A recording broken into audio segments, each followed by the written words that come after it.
Hello ପିଲାମାନେ, welcome to our YouTube channel study with ଜବ୍। ତ ପିଲାମାନେ, ଆମେ ଆଜି ପ୍ରଥମ ଅଧ୍ୟାୟ ପଢ଼ିବା। ପାଠର ନାମ ଦେଖ, କେହି ନୁହେଁ ତା ସରି।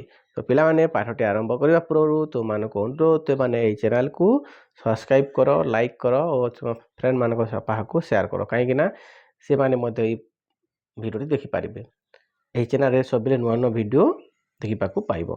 ତାହେଲେ ଚାଲ ଶୀଘ୍ର ଶୀଘ୍ର ଆମେ ଡେରି କରି ପାଠଟି ଆରମ୍ଭ କରିବା।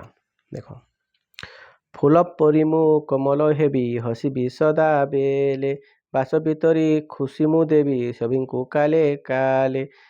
କ'ଣ କହିଛି କବିତାରେ? ଦେଖ, ଫୁଲ ପରି ମୁଁ କୋମଳ ହେବି, ନରମ ହେବି, ଆଉ ସଦାବେଲେ କ'ଣ କରିବି? ହସୁଥିବି। ବାଛ ଭିତରି ଖୁସି ମୁଁ ଦେବି, ଯେମିତି ଫୁଲର କ'ଣ ବାସ୍ନା ହେଇଥାଏ, ଠିକ୍ ସେହିପରି ମୁଁ ସମସ୍ତଙ୍କୁ ପ୍ରେମ ଆଦର ସ୍ନେହ କରି ରଖିବି ଏବଂ ସବୁବେଳେ ମୁଁ ସମସ୍ତଙ୍କୁ କ'ଣ ଦେବି? ଖୁସି ଦେବି।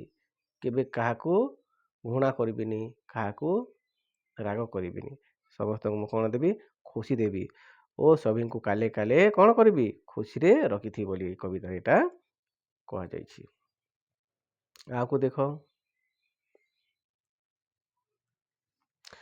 କୋଇଲି ପରି ମିଠା ସ୍ୱରରେ କହିବି କଥା ସଦା, ଦୁଃଖ ଦେବିନି କାହାରି ମନେ, ଆସୁ ବିପଦ ବାଧା।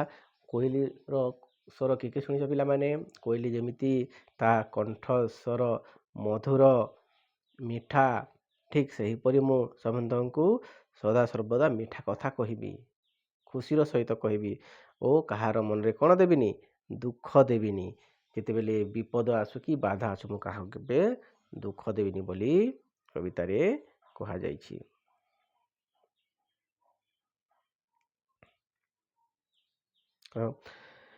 ପାହାଡ଼ ସମ ସ୍ଥିର ମନରେ କରିବି ସବୁ କାମ, ଦେଶ ସେବାରେ ଜୀବନ ଦେବି ରଖିବି ତାର ନାମ। ଦେଖ ପିଲାମାନେ, ପାହାଡ଼ ସମ ସ୍ଥିର ମନରେ, ପାହାଡ଼ ଯେମିତି ଗୋଟେ ଜାଗାରେ ସ୍ଥିର ହୋଇକି ରହିଥାଏ, ଠିକ୍ ସେହିପରି ମୁଁ ଶାନ୍ତିର ସହିତ ଧୀର ସ୍ଥିର ମନରେ କ'ଣ କରିବି? ସବୁ କାମକୁ କରିବି ଓ କ'ଣ କରିବି? ମୁଁ ଦେଶ ସେବାରେ ଜୀବନ ଦେବି, ନିଜ ଦେଶ ସେବାରେ ମୁଁ କ'ଣ ନିଜ ଜୀବନକୁ ବଳିଦାନ କରିଦେବି ଓ ରଖିବି ତାର ନାମ ଏବଂ ଦେଶର ନାମ ଅର୍ଜନ କରିବା, ଦେଶର ନାମ ରଖିବି ବୋଲି କବିତାରେ କୁହାଯାଇଛି। ଦେଖ, ନଦୀ ପରାଏ ଆଗେଇ ଯିବି କରିବି ଜନହିତ, ଦୁଃଖୀ ଓଠରେ ହସ ଖେଳାଇ ଦେ ମୁଁ ତାର ମିତ। କ'ଣ କହିଲା? ନଦୀ ପରାଏ ଆଗେଇ ଯିବି, ନଦୀ ଯେମିତି ଆଗକୁ ଆଗକୁ ଚାଲିଥାଏ ପିଲାମାନେ, ଠିକ୍ ସେହିପରି ନଦୀ ପରେ ମୁଁ କ'ଣ କରିବି? ମୁଁ ବି ସେମିତି ଆଗକୁ ଆଗକୁ ଚାଲିବି, କରିବି ଜନହିତ, ଜନର ସେବା କରିବା ପାଇଁ। ବୁଝିଲ? ଦୁଃଖୀ ଓଠରେ ହସ ଖେଳାଇ, ଦୁଃଖୀ ଲୋକମାନେ ଦେଖିଛ, ସେମାନଙ୍କ ଓଠରେ କ'ଣ କରିବି? ସେମାନଙ୍କ ଓଠରେ ହସ ଦେବି ଓ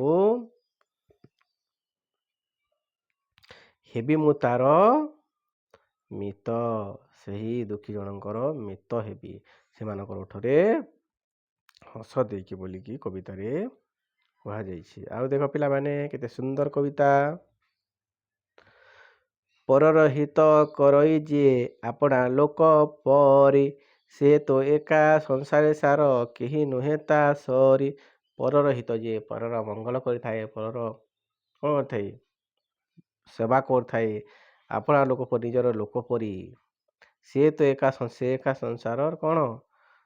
ନିଜର ସାଙ୍ଗ ବା ବନ୍ଧୁ, ସଂସାରରେ ସାର କେହି ନୁହେଁ ତାର ସରି କିଏ ହେବ ନାହିଁ। ପିଲାମାନେ, ତୁମେମାନେ ମଧ୍ୟ ନିଜ ସାଙ୍ଗମାନଙ୍କର ବିପଦରେ ପଡ଼ିଛ କି ପଡ଼ୋଶୀ ଯାହାର ବିପଦରେ ପଡ଼େ, ତାକୁ କ'ଣ କରିବ? ତୁମେମାନେ ତାକୁ ସବୁବେଳେ ଟିକେ ସେବା କରିବ। ବୁଝିଲ?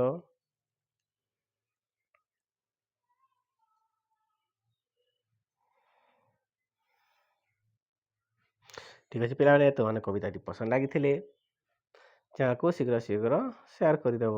Thank you.